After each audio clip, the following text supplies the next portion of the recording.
On y va avec le deuxième exercice. Limite quand x tend vers 5 de racine de x moins 1 moins 2 sur x moins 5. Ici, nous allons remplacer de façon directe les x de la fonction par ce vers quoi tend la limite, c'est-à-dire 5. Donc, on aura limite quand x tend vers 5 de racine de x moins 1 moins 2 qui est égal à racine de 5 moins 1 moins 2 qui est égal à 0. Ça, c'est pour le numérateur. Et limite quand x tend vers 5, maintenant du dénominateur, de x moins 5, c'est égal à 5 moins 5, ça nous donne 0. Il s'agit donc d'une forme indéterminée du type 0 sur 0. Ça va? Tu conviens avec moi qu'ici, on a une forme indéterminée du type 0 sur 0. En ce sens, donc, on ne peut pas prévoir le résultat. C'est une forme indéterminée. On va chercher à lever l'indétermination. L'astuce que je te donne ici, c'est que nous allons lever l'indétermination à l'aide de l'expression conjuguée. Nous allons lever l'indétermination à l'aide de l'expression conjuguée. Retiens bien cette astuce. On aura donc racine de x moins 1 moins 2 sur x moins 5 qui est égal à racine de x moins 1 moins 2 facteur de racine de x moins 1 plus 2 sur x moins 5 facteur de racine de x moins 1 plus 2. J'espère que tu me suis. On a fait l'expression conjuguée. On poursuit. Cela va nous donner au numérateur x moins 1 moins 4. Pourquoi x moins 1 moins 4?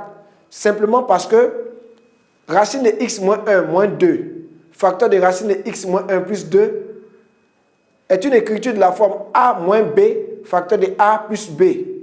Or, a moins b facteur de a plus b nous donne a au carré moins b au carré.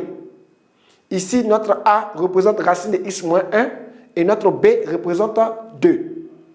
Donc, racine de x moins 1, le tout au carré, nous donne x moins 1. Et 2, le tout au carré, donne 4. C'est pour cette raison qu'on a au numérateur x moins 1 moins 4. Tu as vu que c'est très simple, c'est très clair. C'est juste un rappel qu'il fallait faire. Au dénominateur, on aura x moins 5 facteur de racine de x moins 1 plus 2. On poursuit, ça nous donne au numérateur x moins 5 et le dénominateur reste le même. Ce qui nous donne par la suite, si on simplifie par x moins 5, ça va nous donner 1 sur racine de x moins 1 plus 2. Ça va? J'espère que tu m'as bien suivi déjà.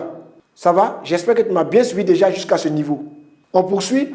On dira donc que, or, limite quand x tend vers 5 de racine de x moins 1 est égal à racine de 5 moins 1 est égal à 2. Donc, par la somme de limites, on aura limite quand x tend vers 5 de racine de x moins 1 plus 2 qui sera égal à 2 plus 2 égale à 4. Donc, par le quotient de limite, on a limite quand x tend vers 5 de 1 sur racine de x moins 1 plus 2 qui va nous donner 1 quart. Ça va? On peut donc conclure en disant que la limite quand x tend vers 5 de racine de x moins 1 moins 2 sur x moins 5 est égale à 1 quart. Ça va? 1 quart est donc le résultat que nous avons trouvé à l'issue du calcul de la limite de cette fonction avec des radicaux. Notons qu'il est possible de vérifier la pertinence de la solution trouvée à l'aide de la représentation graphique de cette fonction. Et il s'affiche devant toi la figure suivante.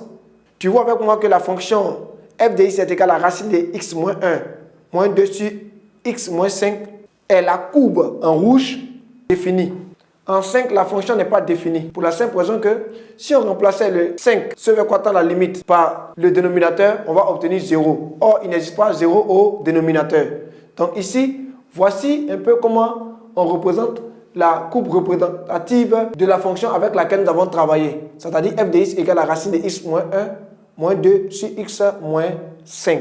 Ok, j'ai été très ravi de faire ce cours avec toi. C'est ici que s'achève notre cours pour aujourd'hui. À la prochaine dans une autre vidéo sur succès assuré.